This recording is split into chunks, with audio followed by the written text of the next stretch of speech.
And now, Mystery Theater.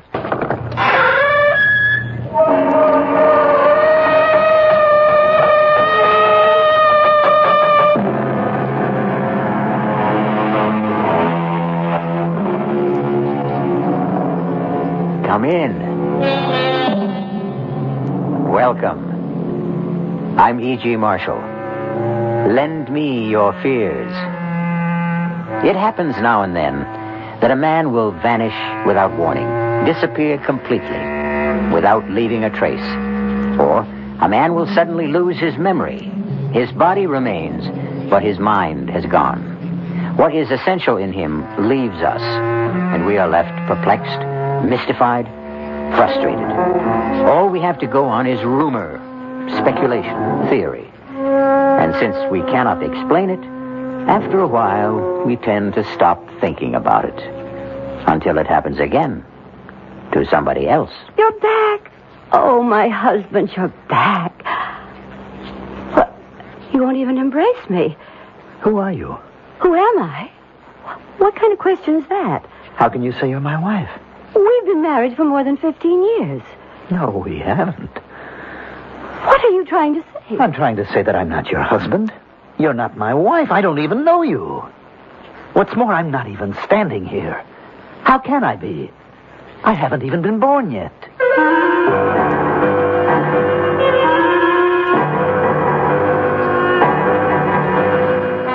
Our mystery drama, A Long Time to Die, was written especially for the Mystery Theater by Sam Dan and stars Mandel Kramer. I'll be back shortly with Act One.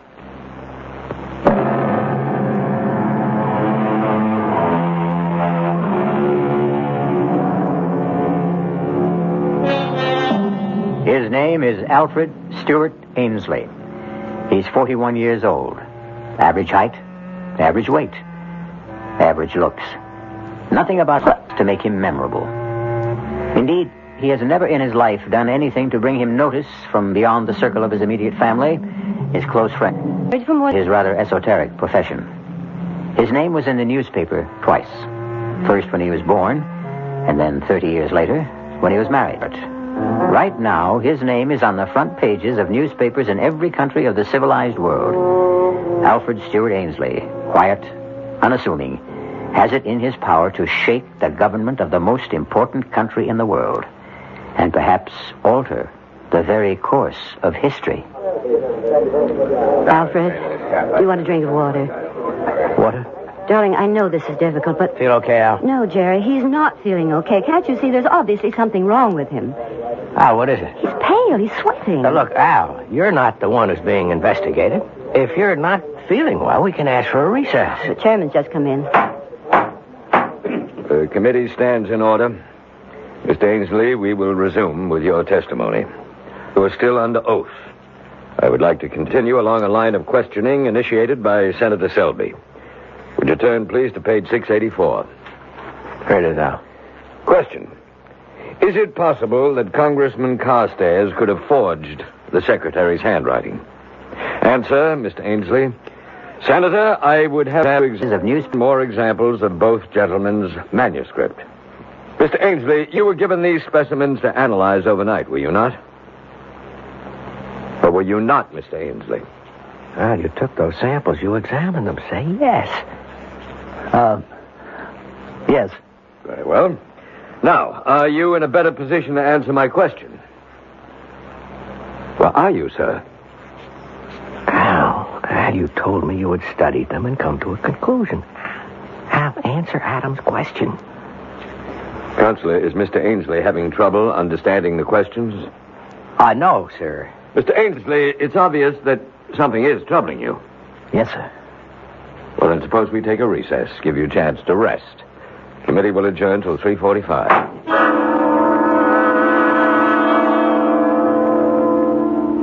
Well, Al? You want to talk to me? I never saw that before. Saw what? A man make smoke. The way you make smoke. Al, are you serious? We have pipes, and we put the tobacco in the pipe, and that's how we smoke. But you're holding something. What's that called? All right. I can play along if that's how you want it. This is called a cigarette. Cigarette? You mean you never heard of it? No. Well, that's odd. Right here, in your pocket. Put your hand inside your shirt pocket. You have a pack of cigarettes. How long do you want to play this game? It isn't a game. Tell me what it is then, Al. You call me Al. I'm not Al. You're not Alfred Ainsley? No. All right, who are you? My name is Mahatwiki. Yes? In your language, it would be Running Beaver. That sounds like an Indian name. Indian. That word, Indian. Yes. In this language, in your language, it would be Indian. You claim you're an Indian? Yes. Well. You don't believe me? Just tell me how you got here. I was sent to the north to scout the, you would call them the Iroquois. Scout? Yes, to see if we should make war. War? Make war or become allies. I was on my way home to my tribe. I was at the place where the mist covers the rocks. I walked into the mist, and there was a noise. What kind of noise? Loud thunder, a flash of lightning. It was as if someone had hit me over the head with a club. I knew nothing. Then I was sitting in a strange room in strange clothes, and strange people were talking to me on a subject I know nothing about. You claim to be an Indian. You talk about fighting and wars. Well, that would be before the white men came to this country. I've never seen men like you and these others. There's one small detail that troubles me. How does it happen you speak English? I don't know. You don't know? I don't know. I was returning to my people. They live near the banks of the Great River. The Great River? The Potomac. As I told you, something took place in the mist. I awoke. Now I'm in a strange place. I find that I can speak the language, but I don't know what anything means. Where is this place? Who are you? I'm your doctor, your friend. My name is Carl Stitzer. And who am I? Al Ainsley. You're a collector of and a dealer in autographs, historical papers. You're considered one of the top experts on handwriting. I don't know what any of that is. What is it that you know how to do? To track? To scout? To hunt? All right, Al. I've gone along as far as I can. Now, let me tell you something. Your testimony can destroy Congressman Carstairs. I don't know anything about this Carstairs. If you testify that, in your opinion, Carstairs forged those papers, then not only will Carstairs be destroyed, but the principles he stands for will be discredited. You believe in what Carstairs stands for, Al. I am not Al. You're torn, Al. You don't want to examine those documents. I don't even know what documents are. Because if they are forgeries, you will put an end to Congressman Carstairs' political life. And you can't bring yourself to do that. I am a stranger in a strange land. I need a friend. You're afraid to find out if Carstairs is guilty. You can't face the consequences. When a man finds himself in such an intolerable situation, he tries to escape. You're a doctor.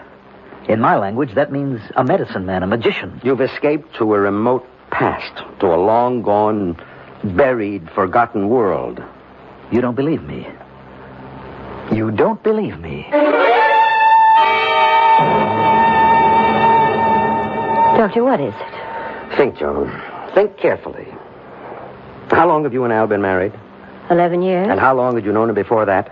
We were kids in school together back in the first grade. Then you've known him all his life. Just about. Has he ever been interested in Indians? Indians? No, not that I know of. You don't have anything in the house like, handicrafts, weapons, books? That would have to do with Indians? Mm-hmm. Nothing at all. Does Al have a secret life? Doctor, I'm not going to answer any more questions until you tell me what you're driving at. Well, see that he gets plenty of rest. No visitors, no excitement. And please keep in constant touch with me. Doctor, can't you tell me anything at all? No. But I do have to ask you one more question. Does he know how to shoot a bow and arrow? Oh, what kind of a question is Just that? answer it. I would say no. Mm-hmm.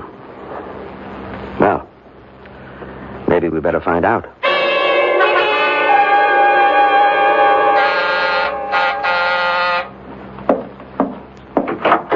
Morning, Jerry. Doc, I've been waiting for you. Is Al dressed and ready? Look, Doc, you've just got to talk to me. Why? Why? Why? Don't pretend to be living in a world of your own. You read the papers, you hear the news broadcast. Yes? Al has to testify. Yes or no. Whichever way, it no longer matters, but he can't remain quiet. He's not the only handwriting expert in the world. The committee can call another. It's too late for that now. The rumors are out. He's been bought off. He's been scared off, and both sides are under suspicion. I admit it's an unfortunate situation. Now, look, Doc, you can maybe stall the committee another day, maybe two, maybe even through the weekend recess, but that is about as far as you can go. I'm doing the best I can. Why can't he testify? I can't tell you. You can't or you won't. Both. Now, let me tell you what's going to happen. The committee has the right to assign their own doctors to examine Al. I know. Well, how much time do I have? A week? That's really stretching it. I'm ready to go with you, Doctor. Al, how do you feel? Let's go, Al. Why can't I come along? Goodbye, Jerry.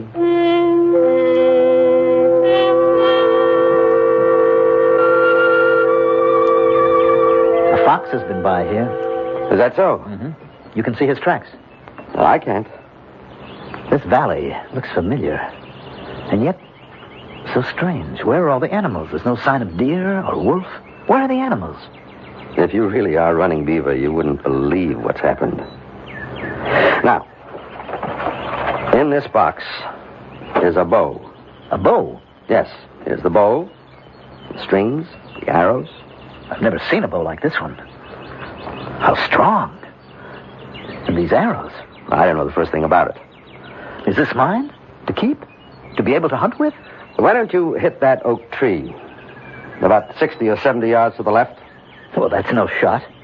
The tree is standing still. A child could hit that tree. What's moving? Is there a rabbit or a squirrel, a hawk? No, I'm sorry. There's nothing around. All right, then. I'll put this arrow into the center of the trunk of that small tree on the right. That maple. But that's almost 150 yards. It's an ordinary shot. I'm ashamed of it. But there's nothing else. Right in the center. Well, Doctor? I don't know, Running Beaver. I don't know. How do I explain this? Someone, probably a seasoned politician, said once, when in doubt, tell the truth. That sounds great, in theory. But how would you like to have to tell this kind of truth to a sharp congressional committee? We'll have more of this kind of truth when we return shortly with Act Two.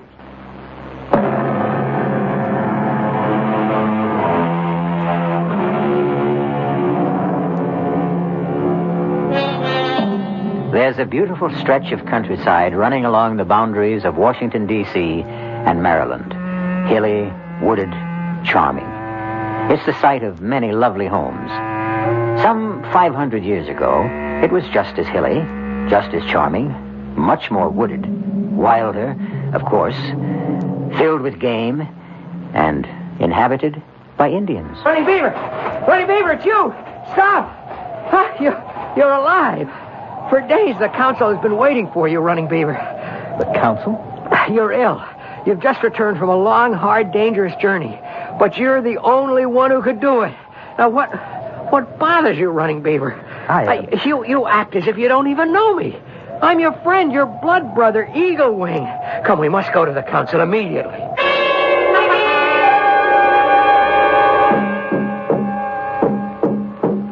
Many days ago, the council sent Running Beaver and 3 companions north to the Iroquois Nation to determine peace or war. And now Running Beaver returns alone, and we ask him, where are your companions? And shall the Iroquois be our friend or foe? Speak to us, Running Beaver. Running Beaver, say something. I am very tired. The important question should not be answered by a man who needs sleep and food. Running Beaver shall return to the council after he has eaten and rested.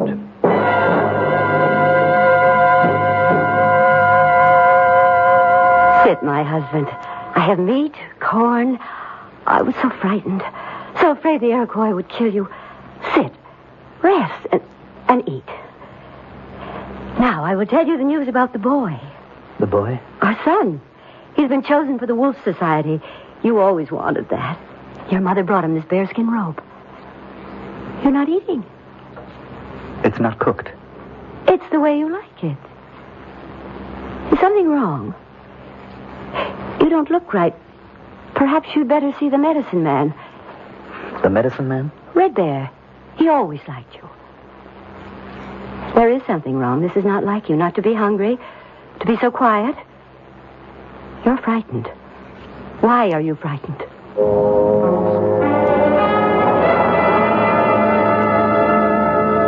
You wouldn't come to me, Running Beaver, so I've come to you. Leave us, White Swallow. Now, what nature of evil spirit is within you? Was there a spell cast upon you in the Iroquois country? I wonder if I can talk to you. You wonder? Your father was my closest friend. I seem to understand. How, I don't know, but I seem to understand this language. Is that a surprise? This is your language. I don't know what I'm doing here. I don't know how I got here. A spell has been cast upon you. I'm sure you won't believe, but I am not Running Beaver. How can that be? My name is Alfred. In your language, it would mean a wise elf or wise counsel. Excellent name. I come from, well, perhaps it would be this same land, but I live, or shall live, hundreds of years from now. I could tell you stories of great things, of great ships flying through the air, of enormous buildings. I don't even know where to begin. It must be a time of great magic. Unbelievable magic. What a happy time that must be. I couldn't say that it is all that happy. I find that hard to believe. With all that magic. At any rate, I was going to an important meeting of the committee. Well, never mind what that means. I decided to walk to the bus instead of driving my car. I'll explain to you what they are later. There was a mist near Rockledge. And I walked into it, and something seemed to explode in my head. And when I walked out of it, I was in these clothes. I was somebody else. I was frightened. I began to run. And suddenly someone stopped me. Yes, Eaglewing. He is your friend. You don't believe a word of this. How can I? You are exactly like Running Beaver. Your body is his, your voice is his. I am not Running Beaver. What am I supposed to say to the council? You will have to appear. The tribe has been waiting for days. The life of every man, woman, and child could depend on what you say. What am I supposed to say? The truth. The truth is what I just told you. Can I say that in front of the council? No. Then what can I do? Now, rest. Sleep. Sometimes the spirits speak to us in dreams. I'll need more than a dream to get myself out of this.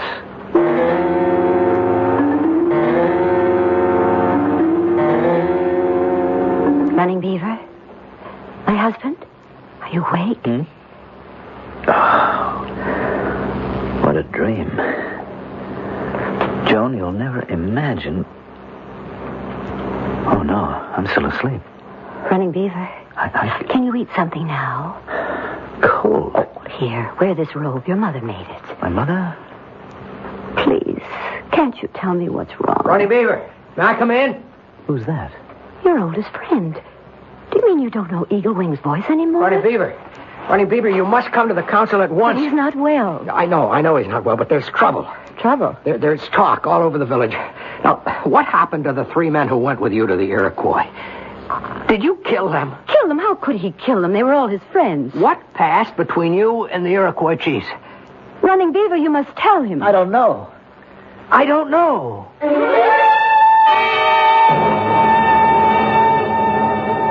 I tell you, all of you gathered here. I don't know. Running Beaver, in war and peace, you've been first among us.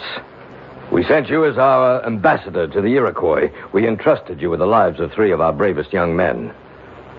Now, where are they? Their families have a right to know. Speak. Chief, I will speak for him. No one can speak for a man before the council. Not even you, Red Bear. Running Beaver is ill. What kind of illness? He has lost his memory. Convenient loss of memory. Quiet! Where is my son? Where has he gone? I can't see him anymore. Quiet! He has lost his memory? Yes, Can you cure him, Red Bear? I can try. You have 6 days. At the end of that time, Running Beaver will talk to the council or else submit to justice.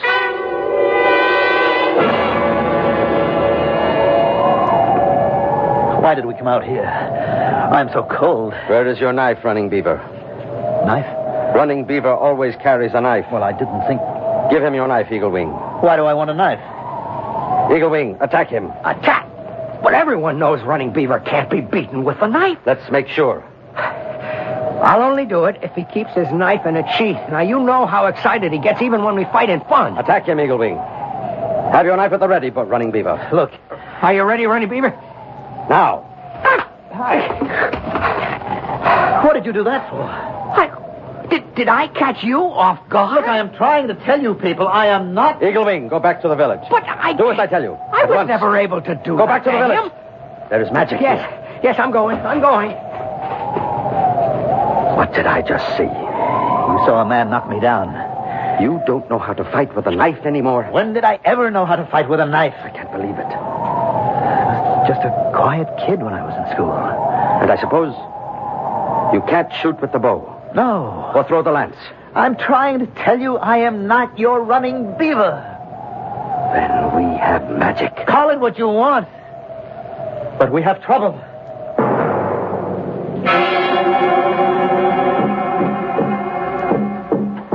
As chief of this council, I call upon Running Beaver to speak. Chief Star Tracker. I haven't called on you, Red Bear. I called upon Running Beaver. But, Chief... The council has given you 6 days, Red Bear, 6 days to cure Running Beaver. Let me talk. Gentlemen, I don't know how to make you understand. Be quiet. No. Let him talk. But he's mad. Let us judge. I am not who you think I am. I am not Running Beaver. I told you he was mad. You say you are not Running Beaver. No, I am not. I don't know how to convince you because I don't even know how it happened myself.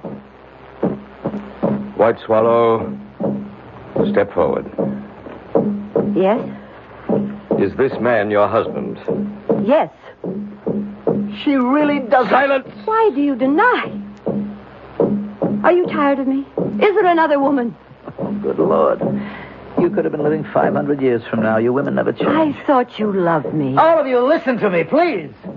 I know it's hard to believe, but I am not Running Beaver. Who are you, then? I am a man from a time... I don't know, it must be hundreds of years from now. Yes, a spirit has captured him. This is the council. We'll have no disorder here. Running Beaver, have you anything more to say? I have plenty more to say, but I don't know how to say it. The council will retire. We shall return with our decision.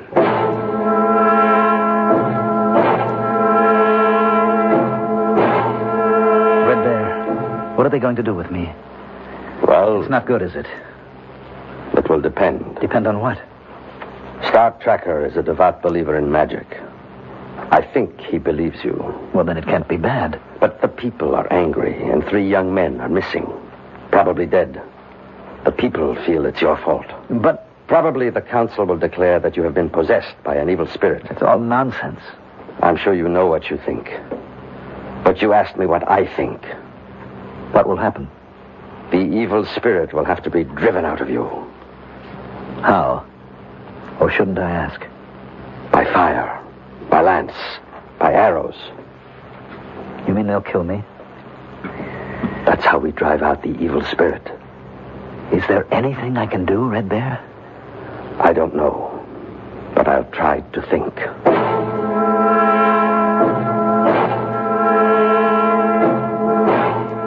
Running Beaver, stand before the council. You have been ordered to report. You refuse. I tried to tell you. Therefore, the council has decided to drive the evil spirit out of you. No! Tell them, Running Beaver, tell them! We must have silence. Tonight, Running Beaver, the council will drive the spirit from you. Wait! He has the right to ask for judgment by combat. What are you saying? Must I remind the council of the law? Very clever, Red Bear. No one dares. Silence! Well, you've heard the challenge.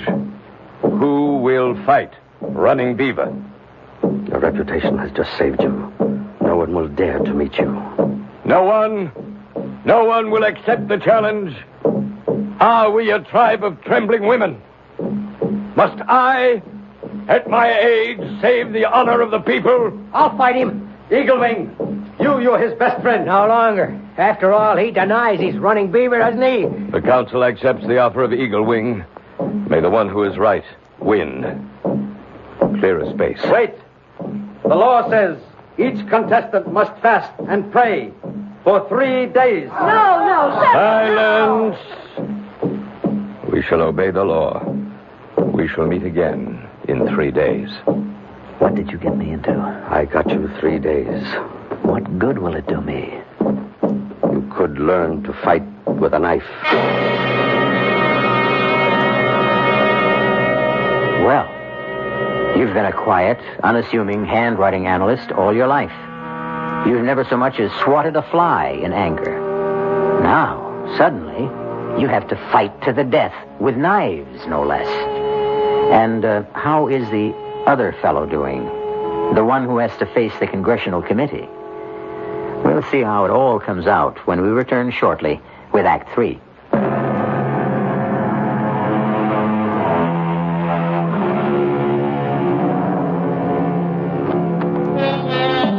Just as telephone wires can cross when they cover great distance, so can lives when they cover great spans of time. 2 such lives have been disrupted. Running Beaver, an Indian who lived 500 years ago, and Alfred Stewart Ainsley, who is a contemporary of ours. Alfred Ainsley is now talking to his lawyer. That is, his lawyer thinks it's Alfred Ainsley. We know it's Running Beaver. Al, level with me. Is this a stall? I keep telling you, I don't know what you're talking about. I can't help it. I talk to the reporters. I talk to the committee people. Nobody understands you. You keep saying you're a friend of Al Ainsley. Yes, Al. We've been friends since college. Then you should know that I am not Al Ainsley. My name is Running Beaver. I'm an Indian. I lived about 500 years ago. I better get Doc Stitzer back here. Jerry, what are you doing here? I ordered complete rest for Al. You know what Al just told me, Doctor? He thinks he's an Indian. It happens to be true. It happens to be... Oh, I see. Yeah, I think I see. What do you think you see, Jerry? They got to you too, Doc. Who got to me? I don't know. But somebody doesn't want Al to testify. He's been bought off, and so have you. Jerry, I resent The that. two of you concocted this ridiculous... It happens to be true. Do you think that you can sell this to Senator Adams, to the committee, to the news media? I only tell you what I perceive as the truth. Oh, they'll skin you alive. What is he saying, Doctor? Something very unpleasant. That's not the worst. You're going to be finished, Al. Your career will be ruined. You won't have an ounce of credibility left. Jerry, enough for now. No, it's not enough. They'll get you on contempt. They can even pull obstruction of justice, conspiracy. Al, do you realize you can go to jail? Jerry, he doesn't realize anything of the sort. But it should be obvious It to would him. be if he were Al Ainsley. Doc, are you crazy, too? Jerry, this is no time for anyone to lose his head. Okay. Let's be calm. Let's be reasonable. How does a thing like this happen? There's no answer. I've done some research, consulted. And the best I can come up with is... Look, at the speed of light, there's no regular sequence of time. The past, the present, the future, everything is mixed and jumbled up. Everything becomes a storm of pure energy. Doc, what can I do to convince you guys? Sometimes, in rare cases, our thoughts, our ideas achieve such intensity that they, too, become a form of energy and carry our minds into this raging storm. And minds can be mixed up and thrown from one body into another. I can't believe I'm sitting here listening Whatever to the this. reason, he's not Al Ainsley. Oh, get a hold of yourself. Jerry, now you can't excite him anymore. I'll throw you out of here. You may not have to throw me out. I want to leave. Now, Al, in exactly 3 days, you'll have to appear before that committee. If you value your reputation and your freedom, please think up a better story. Or best of all, tell the truth.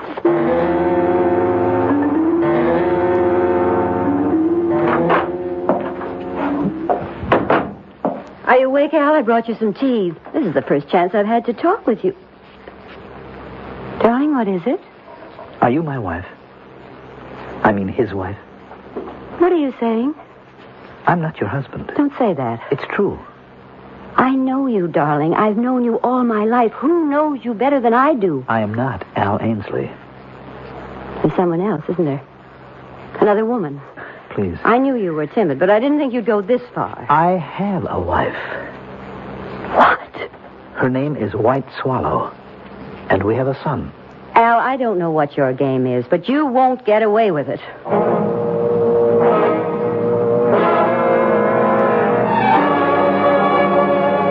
Gentlemen, this visit of yours is most unusual. I know it is, Senator Adams. I have no right to conduct committee business privately. Senator, we just wanted to acquaint you with certain facts. And? Well, please just listen. No matter what you hear, just listen.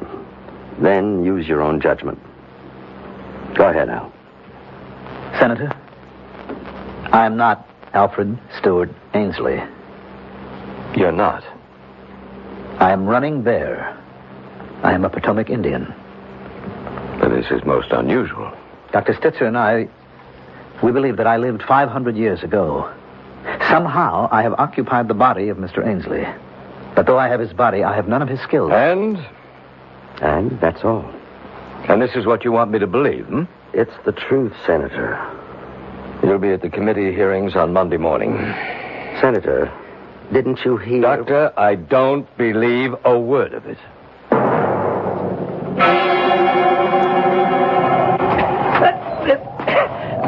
It's no use. It's no use. Watch the knife. Watch it constantly. Don't look at your opponent's eyes. Oh, Red Bear, I'll never learn. You may not be running Beaver, but you have his great body, his strength, his agility. I'll tell you what I don't have, his desire to fight.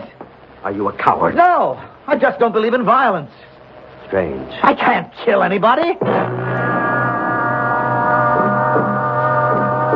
The council has already decided, Red Bear. But this will be murder, Chief. He isn't running Beaver. He does not know how to fight. A man who doesn't know how to fight? Impossible. He is not one of us. He's from another time. Well, how does he happen to be here, then? There is a place, Chief, where the soul that belongs to each man is put into his body. Yes, we know that. It is the sacred, haunted place where the mist meets the rocks. There's always thunder there. Evil, malicious spirits have an opportunity to play tricks. And so... I understand. I even believe. But the council has spoken. He does not know how to fight. He will have to learn. Keep the knife low and moving. It's no use.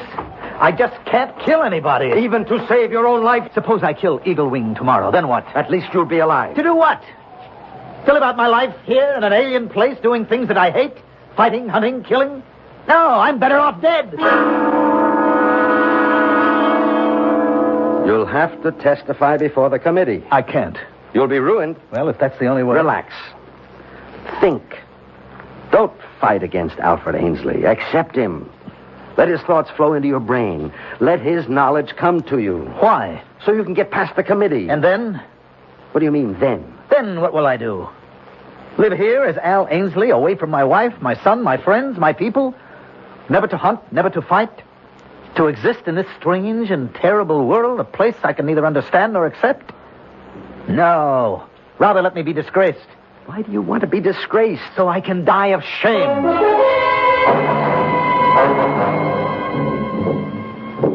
Wake up, Running Beaver. Wake up. It's time to start out for the fighting ground. So early? You still refuse to fight him as Running Beaver would? Yes, I refuse. Why? I told you. I want to die. I know why you would want to die in this life, but I don't understand why you would want to die in your other life. What are you saying? What troubled you? You are a man of trouble. I see that. When you walked into the mist, were you troubled? How did you know? I am only guessing. In your other life, did you also want to die? I'm not sure. Perhaps I did want to. Why? Because I would have to say something that oh, you couldn't understand. It would have to be something you hate? Yes. Yes, I would have to ruin a man that I had always respected. Does he deserve to be ruined? Yes, because he broke faith. And you did not have the courage to do your duty. In other words, you are an even greater coward than I thought. Maybe. Would you rather die under Eagle Wing's knife, or... Or what? Or go back? Do your part as a man. Face your responsibility. Go back? Testify against... Isn't that what must be done? Isn't that what truth and justice demand? Yes. Then you'll go back. But how? How can I go back? Are you sure you want to? Yes. You'll do what's required. Yes. You believe it with all your heart? Yes. Yes, I believe it. Now I believe it. Then come with me. Where? To the place of mist. The sacred place. Where you became Running Beaver.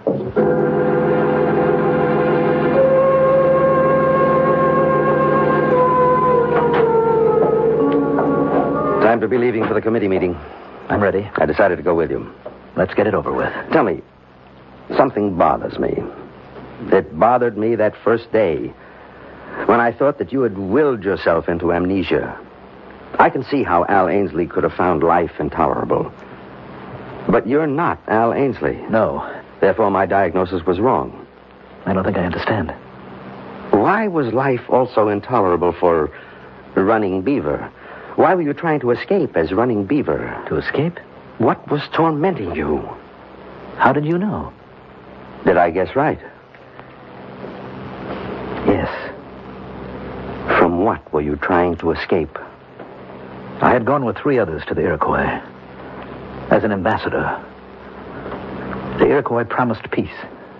I knew it was a lie. My 3 friends were bribed. On the way home, they plotted to kill me. I was too smart, too strong. I killed them instead. If I told this to the council, I would make enemies. I was afraid. I see.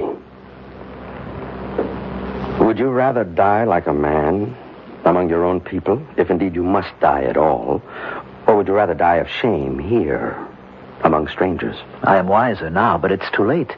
It's too late for me. I can't go back. Are you willing to face the council? Face them? Defy them? Fight them? Let's go back to this place where the mist covers the rocks. And when we reach it, try to go back. All the way back home again.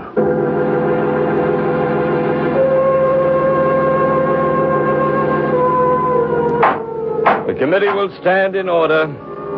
Mr. Ainsley, are you finally prepared to report your findings? Yes, Mr. Chairman. I've studied all the relevant materials, and I am absolutely convinced. I will stake my professional reputation on the fact that the signature is forged.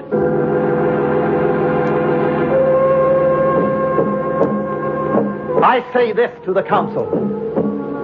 3 young men of the tribe took bribes from the enemy. I alone refused. They tried to kill me. I killed them instead. I will answer for this deed with my life. If any man here thinks he can take it. At a certain speed, at a certain intensity, at a certain burning level of anxiety or desire, time, space, and spirit can be twisted out of shape or sequence. That's how we might explain it today. On the other hand, there are evil and mischievous spirits who delight in creating misery and confusion. That would be yesterday's explanation. Choose one or the other. Or supply your own. I'll be back shortly.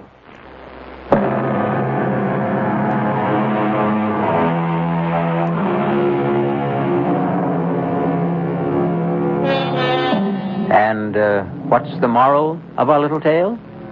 Simply this. Whenever you're desperate for a means of escape from a problem, don't try too hard for an easy way out. You might just be unlucky enough to find it. Our cast included Mandel Kramer, Grace Matthews, Arnold Moss, Nat Polan, and Mason Adams. The entire production was under the direction of Hyman Brown. This is E.G. Marshall inviting you to return to our Mystery Theater for another adventure in the macabre. Until next time, pleasant dreams.